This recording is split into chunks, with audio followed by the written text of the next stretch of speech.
আসসালামু আলাইকুম। এই ভিডিওতে আমরা ইউটেরো ভ্যাজাইনাল প্রোলাপসের কাউন্সেলিংটা দেখব। আসসালামু আলাইকুম, আমি কে.এম. তাওহিদ-উল-ইসলাম। আমি আপনার এই রোগ নিয়ে কিছু কথা বলব। আপনার জরায়ু মূলত তার নিজের অবস্থান থেকে নিচে নেমে এসেছে। এই রোগের দুটা অপারেশন আছে। প্রথমটা যোনিপথে জরায়ু অপারেশন করে এবং আনুষঙ্গিক যে সমস্যাগুলো আছে সেগুলো ঠিক করে দেওয়া। এটাকে বলা হয় vaginal hysterectomy with pelvic floor repair. এবং আরেকটি অপারেশন আছে, সেটা হচ্ছে যে অংশটুকু নিচে নেমে এসেছে শুধু সেই অংশটুকু কাটা এবং জরায়ু পূর্বের অবস্থানে নিয়ে যাওয়া। এটাকে বলা হয় হচ্ছে ফদারগিল অপারেশন।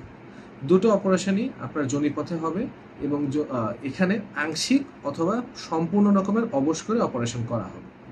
এখন এই অপারেশনের সময় কিছু আপনার সমস্যা দেখা দিতে পারে।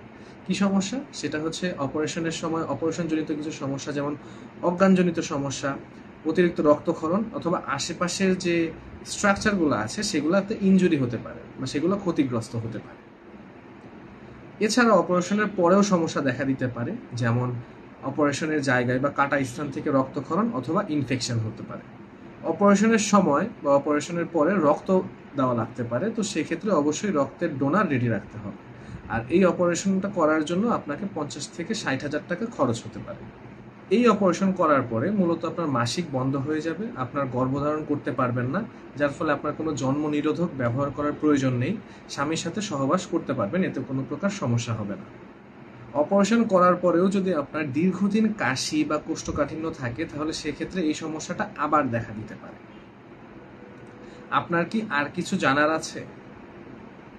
মূলত যখন আমরা বলবো যে আপনার কি আর কিছু জানার আছে, সেই অবস্থায় যদি আমাদের কোনো পয়েন্টস মিসিং যায়, তাহলে সেক্ষেত্রে আমাদের যিনি এখানে বসে থাকবেন বা যাকে আমরা কাউন্সেলিং করতেছি উনি আমাদের কোনো কোশ্চেন করতে পারে, সো সেই কোশ্চেনের অ্যান্সার আমরা দিব।